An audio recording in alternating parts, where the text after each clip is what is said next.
Hello students, आज के lecture में हम लोग ग्राफिकल रिप्रेजेंटेशन के न्यूमेरिकल्स देखने वाले हैं। लास्ट लेक्चर में हमने ग्राफिकल रिप्रेजेंटेशन कैसा होता है और उसके गवर्निंग इक्वेशंस क्या होते हैं, ये सारी चीज़ें देखी थी। दिस इज डॉक्टर विजय जुआर। इन 8th लेक्चर हम लोग आज इसके न्यूमेरिकल को सॉल्व करेंगे।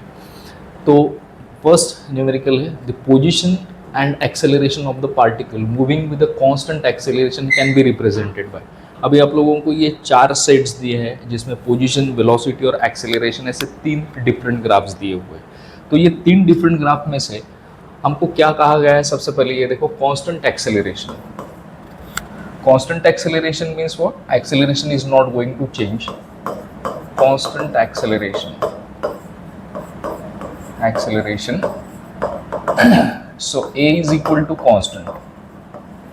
अब a अगर कांस्टेंट रहता है तो आप इन चारों एक्सेलरेशन वर्सेस टाइम ग्राफ में आप देख सकते हैं कि चारों ग्राफ में ये कांस्टेंट है, तो 4 में से एक चूज करना तो डिफिकल्ट है।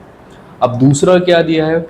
Position and velocity. पोजीशन का मतलब क्या होता है? पोजीशन का मतलब होता है डिस्प्लेसमेंट, या इसको हम x से जानते हैं, डिस्प्लेसमेंट एंड वेलोसिटी।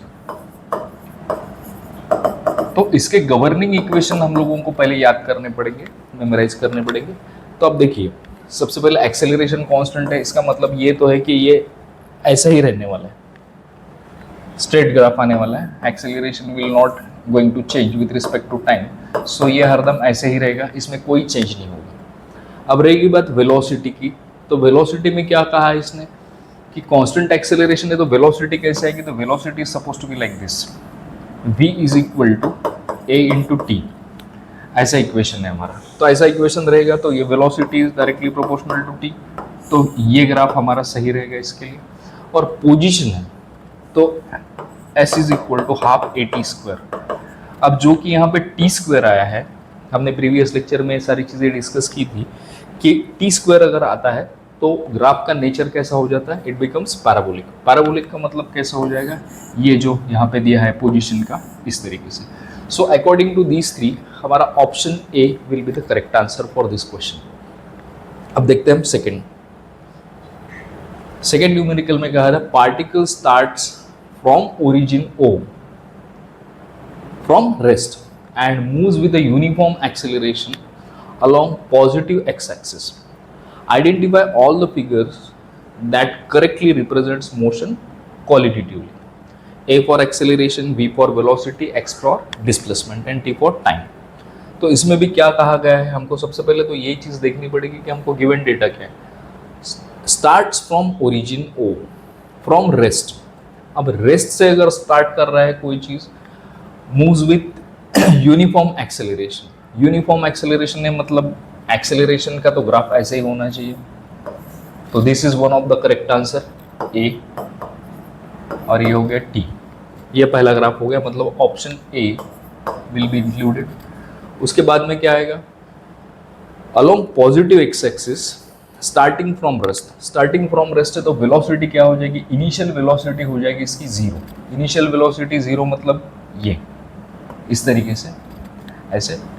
ये आ गया आपका v वर्सेस टाइम का ग्राफ। और उसके बाद में क्या कहा गया इसने कि पोजीशन पॉजिटिव एक्स एक्सिस में, पॉजिटिव एक्स एक्सिस में है तो पॉजिटिव एक्स एक्सिस के लिए ऐसे आपका ग्राफ आएगा with respect to position X and T. तो ये हो गया आपका ऑप्शन ए। उसके बाद में हो गया ऑप्शन बी एंड आखिरी का ऑप्शन आएगा आपका डी। सो इसका कॉम्बिनेशन दिया है आपको ए बी डी, मतलब इसका करेक्ट आंसर क्या है आपका? डी।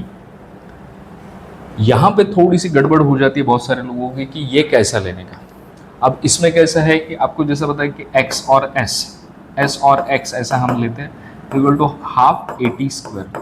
तो मैंने जैसे बताया था लास्ट में भी, पिछले प्रॉब्लम में भी बताया था कि ये टी स्क्वायर जब भी आता है तो पैराबोलिक ग्राफ बनता है, और ये पॉजिटिव है, इंक्रीजिंग है, तो इसीलिए ये पॉजिटिव आया है आपका ग्राफ, जो इंक्रीज हो रहा है विद रिस्पेक्ट टू टाइम। आपका पोजीशन या डिस्प्लेसमेंट बढ़ते जा रहा है। तो correct answer is the combination of A B D and that is equal to option D. So अभी थर्ड प्रॉब्लम देखते हैं हम लोग। थर्ड प्रॉब्लम में क्या है? Body is thrown vertically upwards, which one of the following graphs correctly represent velocity versus time. अगर आप कोई भी बॉडी या ऑब्जेक्ट अपवर्ड थ्रो कर रहे हो तो क्या होता है उसको, it is having certain initial velocity u, और फाइनली वो वेलोसिटी हो जाती है फाइनल वेलोसिटी 0, और फिर यहाँ से ये फिर नीचे आएगा। अब अपवर्ड पाथ में क्या हो जाएगा कि वेलोसिटी डिक्रीज होते जाएगी, और डाउनवर्ड पाथ में वैसे ही वो इंक्रीज होते जाएगी। तो ये दो चीज़ें कंबाइंडली रिप्रेजेंट करने वाला ग्राफ यहाँ पे कौन सा है? ए बी सी डी आपको 4 ऑप्शन दिए गए हैं। तो ए बी सी डी में पहले क्या होना चाहिए, हमारा ग्राफ कैसे होना चाहिए कि वेलोसिटी शुड गेट ड्रॉप्ड, और ये क्या होना चाहिए, एक पॉइंट पे 0 होना चाहिए, इस पॉइंट पे ये 0 होना ही चाहिए, ऐसा ही ग्राफ आएगा आपका। तो ऑलमोस्ट आपको सारी चीज़ों में यहाँ पे ये 0 होते हुए आपको सिर्फ ये छोड़ के, डी ऑप्शन छोड़ के, बाकी ए बी और सी ये सारे ऑप्शंस में इतना पार्ट आपको कॉमन दिखाई दे रहा है। पर इतना पार्ट कॉमन दिखने के बाद फिर कैसा प्रोसेस होगा इसका, तो अब ये ऐसा होगा कि यहाँ से जब हम ऑब्जेक्ट नीचे की ओर लाते हैं, तो नीचे की ओर लाते वक्त क्या हो जाएगा, अब इस 0 से वेलोसिटी बढ़ते जाएगी। पर इस वेलोसिटी बढ़ते जाएगी तो आप इसको कैसे रिप्रेजेंट करोगे? अब ऑब्वियसली ये तो नहीं आएगा, सी ऑप्शन नहीं आएगा, क्योंकि फिर से ये पॉजिटिव हो रही है वेलोसिटी। वेलोसिटी पॉजिटिव नहीं होगी, क्योंकि अगर हमने इसको पॉजिटिव वेलोसिटी कंसिडर किया है तो डाउनवर्ड पाथ के लिए आपको वेलोसिटी निगेटिव कंसिडर करनी पड़ेगी, क्योंकि वेलोसिटी क्या है, velocity is a vector quantity, it possesses magnitude as well as direction. अब डायरेक्शन में क्या होगा, डायरेक्शन रिवर्स अगर हो रहा है तो आपको उसको निगेटिव कंसिडर करना पड़ेगा। So these two graphs are there. अब ऐसा है कि यहाँ पे स्लोप चेंज हो रहा है, फर्स्ट ऑप्शन में स्लोप चेंज हो रहा है, सेकंड ऑप्शन में इसका स्लोप चेंज नहीं हो रहा है, यही लाइन कंटिन्यू हो रही है। तो आपको एक बात पता है कि ये जा रहा है under gravitational acceleration, acceleration due to gravity, मतलब जी के इन्फ्लुएंस में ही जा रहा है, अगेंस्ट द ग्रेविटी जा रहा है, तो उसी रेट से वो कम कम होते होते 0 तक आ जाएगी इसकी फाइनल वेलोसिटी। और जब वो ड्रॉप होता है तो इसका जो वेलोसिटी इंक्रीज होने का रेट है, वो वेलोसिटी इंक्रीज होने का रेट मतलब क्या हो जाता है, जी। जी मतलब क्या, एक्सेलरेशन ड्यू टू ग्रेविटी। यहाँ पे भी एक्सेलरेशन ड्यू टू ग्रेविटी और यहाँ पे भी, इसका वैल्यू तो सेम रहेगा। सेम रहने के कारण क्या हो जाएगा कि यही लाइन कंटिन्यू हो जाएगी, and this is going to be the correct option. So इसका ऑप्शन आएगा डी, कि जब ये ऊपर से नीचे गिरेगा तो इसी रेट से वेलोसिटी बढ़ेगी, पर निगेटिव हमने इसलिए लिए है कि वेलोसिटी का डायरेक्शन चेंज हो गया इसमें। सो ये हो गया आपका third problem. Now we have to see fourth. Fourth में क्या दिया है, from VT graph shown the ratio of distance to displacement in 25 second of motion. Distance और डिस्प्लेसमेंट इनका रेशियो आपको पूछा गया है इसमें। अब डिस्टेंस और डिस्प्लेसमेंट ये चीज़ को सब लोग जानते हैं कि डिस्प्लेसमेंट क्या होता है और ये क्या होता है, डिस्टेंस ट्रेवल्ड क्या होता है। तो डिस्टेंस ट्रेवल्ड मतलब क्या होता है कि आप चाहे कितना भी घूम लो, जितना घूम रहे हो आप उतना सारा क्या हो जाएगा, डिस्टेंस ट्रेवल्ड हो जाएगा। और डिस्प्लेसमेंट क्या होगा, displacement is the shortest path. जैसे आप स्टार्टिंग पॉइंट पे फिर से आ गए तो वहीं तक आप लोगों का डिस्प्लेसमेंट काउंट किया जाएगा। अब ये देखिए, यहाँ से डिस्प्लेसमेंट कहाँ तक होगा, इस ग्राफ में डिस्प्लेसमेंट सिर्फ इस पॉइंट तक आपको कंसिडर करना पड़ेगा, और ये फिर से इस पॉइंट से आगे जा रहा है, वापस आके फिर से आगे जा रहा है, तो ये डिस्प्लेसमेंट में काउंट नहीं होगा, ये डिस्टेंस ट्रेवल्ड में काउंट होगा। अब जैसे हमने शुरुआत में देखा था, एकदम शुरुआती लेक्चर में हमने देखा था कि वेलोसिटी टाइम डायग्राम के अंडर जो भी एरिया आता है, that area, total area is equal to displacement. पर वो डिस्प्लेसमेंट आपको यहीं तक कंसिडर करना पड़ेगा, क्योंकि ये इनिशियल पोजीशन में वापस आ गया है इस पर्टिकुलर टाइम में, t इज इक्वल टू 0 में आ गया, और उसके बाद में ये फिर आगे बढ़ा है। तो फिर इसको कैसे करेंगे, we have to find out the area. सबसे पहले हम क्या करेंगे, पूरा वेलोसिटी टाइम डायग्राम का एरिया फाइंड आउट कर लेंगे। तो इसमें कितने कंपोनेंट्स है, ये ट्रायंगल है, ये लगभग रेक्टेंगल है, इसमें रेक्टेंगल और ट्रायंगल का कॉम्बिनेशन है, ये एक ट्रायंगल है और ये एक ट्रायंगल है, तो ये सबका एडिशन आपको करना पड़ेगा। तो फर्स्ट मैं थोड़ा सा यहाँ ये निकाल लेता हूँ so that it will be easy for us. ये पहला हो गया, दिस इज फर्स्ट थिंग, ये आ गया 5 और ये आ गया आपका 10। तो इसका एरिया क्या आएगा, this is triangle, half base into height, ये हो गया फर्स्ट। उसके बाद में सेकंड आएगा ऐसे, ये आएगा 5 to 10, तो ये हो गया दूसरा रेक्टेंगल, इसका हाइट कितना है 10 और इसका विड्थ कितना है 5 प्लस। इसके बाद में ये फिर से हमने ऊपर ले जाएंगे, यहाँ से नीचे ड्रॉप करेंगे, तो यहाँ पे भी इसी तरीके का सीन दिखेगा आपको, एक रेक्टेंगल और एक ट्रायंगल, ये दोनों आपको ऐड करने पड़ेंगे। तो रेक्टेंगल का क्या डायमेंशन रहेगा 10 और ये 15 minus 10 is equal to 5 plus ये ट्राइंगल है, तो ये ट्राइंगल कहाँ करस्पॉन्ड कर रहा है, it is corresponding to this value 20। तो इसका हाइट क्या हुआ, ये 10 और ये 20, तो ये हाइट हो गया इसका 10 और बेस कितना हो गया 5, तो ये आएगा हाफ, बेस कितना है इसका 5 इंटू हाइट कितना है इसका 10, ये हो जाएगा। इसके बाद में ये ट्राइंगल फिर कंटिन्यू हो रहा है ऐसे यहाँ तक और फिर ये यहाँ जाके समवेयर रुक रहा है। तो अब ये बड़ा ट्राइंगल आएगा, ये बड़े ट्राइंगल का हाइट कितना हो जाएगा 20, half base into height, base कितना है इसका ये 20 है, मतलब बेस इसका 5 आ जाएगा और हाइट आ जाएगा इसका 20, आप देख सकते हो उसमें से 20 इंटू 5 प्लस ये आ जाएगा, ये दिया है आपको -20, आप देख सकते हैं ग्राफ पे से, दिस इज -20, तो हाइट हो गया इसका 20 और इसका बेस कितना होगा 20 to 25, मतलब ये हो गया 5 यूनिट्स इज द बेस। अब इसको ऐड कर लेंगे तो ये आएगा half base into height,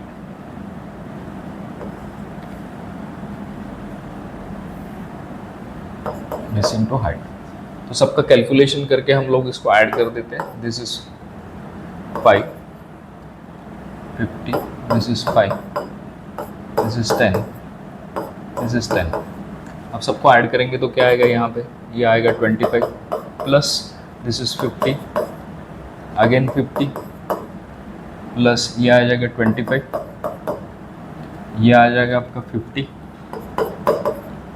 plus 50, total क्या हो गया इसका 50 50 50 50, this is 200, this is 250 metre is distance, ये आ गया डिस्टेंस। नाउ हमको डिस्प्लेसमेंट कैलकुलेट करना है, तो डिस्प्लेसमेंट कैलकुलेट करने के लिए हम क्या करते हैं, डिस्प्लेसमेंट। अब इसमें फंडामेंटली थोड़ा सा अंडरस्टैंडिंग हम डिस्प्लेसमेंट का लगा लेते हैं। आपको पता है displacement is a vector quantity which is having magnitude as well as direction. अब इसमें क्या हो रहा है कि आप देख रहे हैं कि यहाँ तक 20 तक आपका ग्राफ क्या है, 20 सेकंड तक का ग्राफ आपका पॉजिटिव है और 20 ऑनवर्ड 25 तक वो निगेटिव जा रहा है। तो आप अभी इसमें क्या कर सकते हैं कि ये सारी चीज़ें तो सेम आ जाएगी, सिर्फ आखिरी का जो ट्रायंगल है इसको हमको निगेटिव ट्रीट करना पड़ेगा। तो ये क्या हो जाएगा, अब एरिया तो मैंने सब कैलकुलेट कर दिया है आपको, तो ये आएगा 25 plus 50 plus 50 plus 25 plus 50 minus 50, जो लास्ट एरिया है इस ट्रायंगल का ये, तो ये प्लस 50 माइनस 50 हो जाएगा कैंसिल, और प्लस 50 माइनस 50 कैंसिल होने के बाद क्या रह जाएगा यहाँ पे 25 plus 50 plus 25, this is equal to 150 metre, ये आ जाएगा आपका डिस्प्लेसमेंट। अब आप देखिए कि डिस्प्लेसमेंट में हमने ये कट क्यों किया, ये समझने की बात है। यहाँ तक के पॉजिटिव डायरेक्शन में हम चल रहे थे, पर यहाँ से हम निगेटिव डायरेक्शन में आ गए। तो आपको पता है कि अगर आप यहाँ से लेके ए पॉइंट से लेके बी पॉइंट तक चल रहे हो, मान लो ये डिस्टेंस 1 मीटर है, और फिर ये सी पॉइंट जो है, ये सी पॉइंट है यहाँ से 0.5 मीटर। तो अगर आपने ए से लेके सी तक का डिस्प्लेसमेंट लिया, पहले आप यहाँ से पूरा यहाँ तक गए और फिर यहाँ से इधर वापस आए, तो distance travelled will be what, यहाँ से यहाँ तक 1 मीटर हो गया और यहाँ से लेके यहाँ तक 0.5 मीटर हो गया। तो इसका टोटल आ जाएगा आपका 1.5 metre, distance is equal to 1.5 metre, ऐसा आएगा। बट इसका डिस्प्लेसमेंट जब आप काउंट करेंगे तो डिस्प्लेसमेंट काउंट करते वक्त ये 1 मीटर पॉजिटिव आएगा जहाँ तक आप यहाँ चले, और जब आपने डायरेक्शन रिवर्स कर लिया तो ये हो जाएगा माइनस, तो आपका डिस्प्लेसमेंट आ जाएगा 0.5। ये मैं इसीलिए बता रहा हूँ कि यहाँ पे क्या हो रहा है कि ये डायरेक्शन पॉजिटिव होता है यहाँ तक, पर यहाँ से आगे नीचे जब हम लोग गए तो ये क्या हो गया निगेटिव। सो आप लोगों को क्या करना पड़ेगा, ये निगेटिव है तो यहाँ से इसको माइनस करना पड़ेगा। तो ये माइनस करने के बाद क्या हो जाएगा, this is going to be 150 metre. अब 150 मीटर हो गया तो आपको रेशियो किसका फाइंड आउट करना है, डिस्टेंस टू डिस्प्लेसमेंट। तो डिस्टेंस कितना आया था हमारा, डिस्टेंस तो हमने कैलकुलेट कर लिया था 250, और डिस्प्लेसमेंट कितना आया था हमारा, डिस्प्लेसमेंट वाज 150। तो ये आ जाएगा 250 डिवाइडेड बाय 150, तो ये आएगा 5 3 and 5 5, so this is 5/3। So your correct option is C, option C is correct answer. अब इसमें थोड़ा फंडामेंटल अंडरस्टैंडिंग लगता है जितना फंडामेंटल अंडरस्टैंडिंग करके हम लोग इसको समझ सकते हैं बराबर। इसका एक्सप्लेनेशन मैंने फर्स्ट लेक्चर में ही दिया है काइनेमेटिक्स कि डिस्प्लेसमेंट और डिस्टेंस इसके बीच में डिफरेंस क्या होता है, तो आप उस लेक्चर को रेफर कर सकते हैं, उसको देख सकते हैं, जिसमें से आपको ये अच्छे से समझ में आएगा। अभी ये लास्ट प्रॉब्लम है, a particle is moving with a constant acceleration a, following graph shows v square versus x, v square मतलब वेलोसिटी का square versus displacement, the acceleration of the particle is metre per second square. तो ये कैसे करेंगे हम, देखिए ये graph हम यहाँ ड्रॉ कर लेते हैं ऐसे, और यहाँ पे आपको अलग अलग पॉइंट्स दिए। अब देखिए v स्क्वायर और x मतलब ये डिस्प्लेसमेंट है, ये दिया है आपको डिस्प्लेसमेंट, और ये दिए वेलोसिटी का स्क्वायर, वेलोसिटी स्क्वायर ऐसे। आपके पास कौन सा रिलेशनशिप है जो v स्क्वायर और x को रिलेट करता है? ये रिलेशन है हमारा v square is equal to u square plus 2as, या फिर यहाँ पे हमने x लिया है तो इंस्टेड ऑफ s हम लोग यहाँ पे x ले लेते हैं ऐसे। अभी यहाँ पे आप अलग अलग पॉइंट ले सकते हैं, जैसे फॉर एग्जांपल आप पहला पॉइंट ले लीजिए a पॉइंट, फॉर पॉइंट